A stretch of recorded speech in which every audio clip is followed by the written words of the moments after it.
कहानी शुरू होती है उस शहर से जो एक समय में भारत के सबसे व्यस्त और खूबसूरत शहरों में गिना जाता था। यह कहानी है उस हॉस्पिटल की जो कभी वहाँ की जान हुआ करता था। एक ऐसा हॉस्पिटल जहाँ लोग ठीक होने की उम्मीद में आते थे, लेकिन आज वह एक खूनी हॉस्पिटल में बदल चुका था।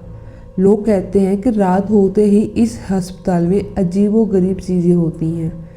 कहते हैं वहाँ आत्माओं का डेरा है और जो कोई भी इस हॉस्पिटल के अंदर गया वो कभी वापस तो नहीं आया। यह कहानी शुरू होती है 1985 के दौर से, जब सेंट्रल हॉस्पिटल का निर्माण हुआ था।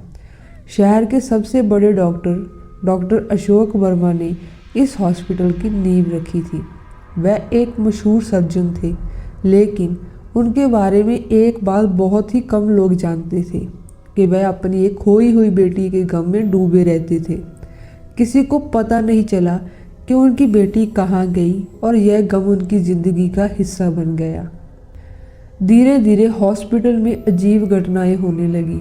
डॉक्टर और नर्सें कहते थे कि उन्होंने रात के समय ऑपरेशन थिएटर से चीखें सुनी हैं और कभी कभी तो मरीजों की परछाइयाँ गलियारों में घूमती दिखती हैं। पहले यह बातें अफवाह मानी गई, लेकिन फिर एक एक कर अस्पताल में काम करने वाले लोग लापता होने लगे। अब हम आते हैं वर्तमान समय पर। वर्षों से बंद पड़ा वह हॉस्पिटल शहर की डरावनी कहानियों का केंद्र बन चुका था। नए लोग वहां जाने से कतराते थे और पुरानी पीढ़ी के लोग तो उस जगह का नाम लेते ही कांप उठते। इसी बीच एक ग्रुप उभरते यूट्यूबर्स का था, जिनकी दिलचस्पी ऐसी भूतिया जगहों की कहानियाँ रिकॉर्ड करने में थी। राहुल, अदिति, विक्रम और सना, ये 4 दोस्त थे जो रात को उस हॉस्पिटल के अंदर जाने का फैसला करते हैं। वे ये बात साबित करना चाहते थे कि वहाँ कुछ भी डरावना नहीं है, बस यह एक पुरानी इमारत है जिसे अंधविश्वास की वजह से भूतिया माना गया है। वे अपने कैमरे और बाकी उपकरण लेकर रात के समय हॉस्पिटल में दाखिल होते हैं। जब उन्होंने हॉस्पिटल का गेट खोला, एक अजीब सी ठंडी हवा का झोंका उनके चेहरे से टकराया। अंदर का माहौल बेहद सन्नाटेदार और रहस्यमय था। दरवाजे पुराने थे और दीवारों पर जाले थे, लेकिन सबसे अजीब बात थी वहाँ फैली एक अजीब सी गंध जो धीरे धीरे उनके दिलों में खौफ पैदा करने लगी। विक्रम ने मजाक में कहा, यह तो बस एक पुरानी इमारत है यार, डरने की कोई बात नहीं। लेकिन अदिति ने महसूस किया कि कुछ अजीब था।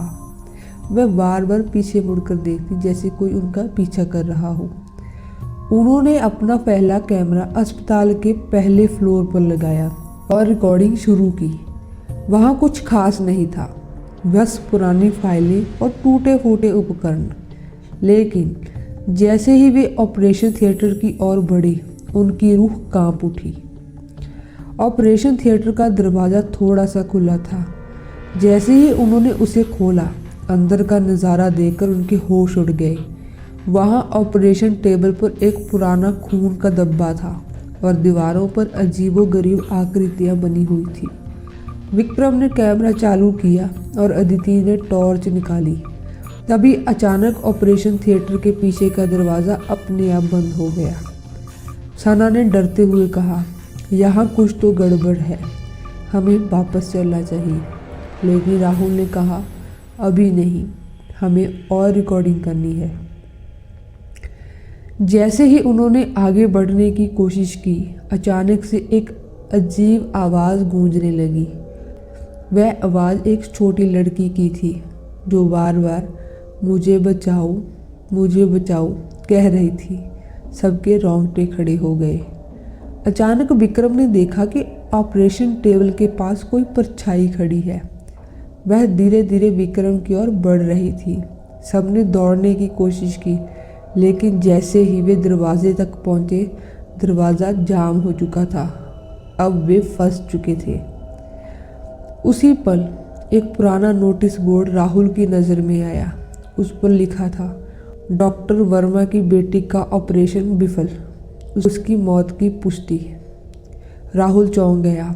डॉक्टर वर्मा की बेटी की आत्मा अब भी इस हॉस्पिटल में फंसी हुई थी। यह वही आत्मा थी जो अब तक इस हॉस्पिटल में अटकी हुई थी और उसकी कराहें अब भी गूंज रही हैं। विक्रम का चेहरा सफ़ेद पड़ चुका था।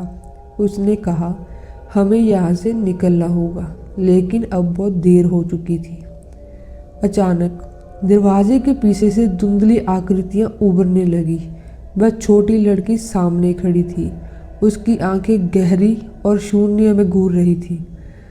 उसने कहा, तुम यहाँ से नहीं जा सकते। अस्पताल के चारों ओर चीखों की आवाज़ें गूंजने लगी। राहुल, विक्रम, आदिति और सना अब घबराहट में इधर उधर भागने लगे, लेकिन दरवाजे बंद हो चुके थे। अचानक सना को महसूस हुआ कि उसकी पीठ पर किसी ने हाथ रखा है। उसने पीछे मुड़कर देखा तो वहाँ कोई नहीं था, लेकिन उसकी गर्दन पर किसी की सांसों की गर्मी महसूस हो रही थी। वे लोग अस्पताल के पिछले हिस्से में पहुँचे, जहाँ एक खिड़की खुली हुई थी। उन्होंने बिना सोचे समझे छलांग लगाई और जैसे तैसे अस्पताल से बाहर निकल पाए। जब वे लोग बाहर आए, हॉस्पिटल के दरवाजे अपने आप बंद हो गए। चारों दोस्त बुरी तरह से थके और डरे हुए थे। उन्होंने कैमरे की फुटेज चेक की, लेकिन वहाँ कुछ भी रिकॉर्ड नहीं हुआ था। वे समझ नहीं पाए कि क्या हुआ, लेकिन एक बात पक्की थी, उस हॉस्पिटल में कुछ न कुछ जरूर था। डॉक्टर वर्मा की बेटी की आत्मा अब भी वहाँ भटक रही थी, और जो कोई भी वहाँ जाता था न कभी लौट कर नहीं आया। कहते हैं हॉस्पिटल आज भी वही खड़ा है, खंडर की तरह, लेकिन रात होते ही अब भी चीखों की आवाज़ें आती हैं, जो किसी की अधूरी कहानी बयां करती है। क्या यह सब सच था या महज एक वहम? यह सवाल आज भी बना हुआ है। लेकिन एक बात तय है, सेंट्रल हॉस्पिटल की वह रात आज भी उन चार दोस्तों के जहन में जिंदा है।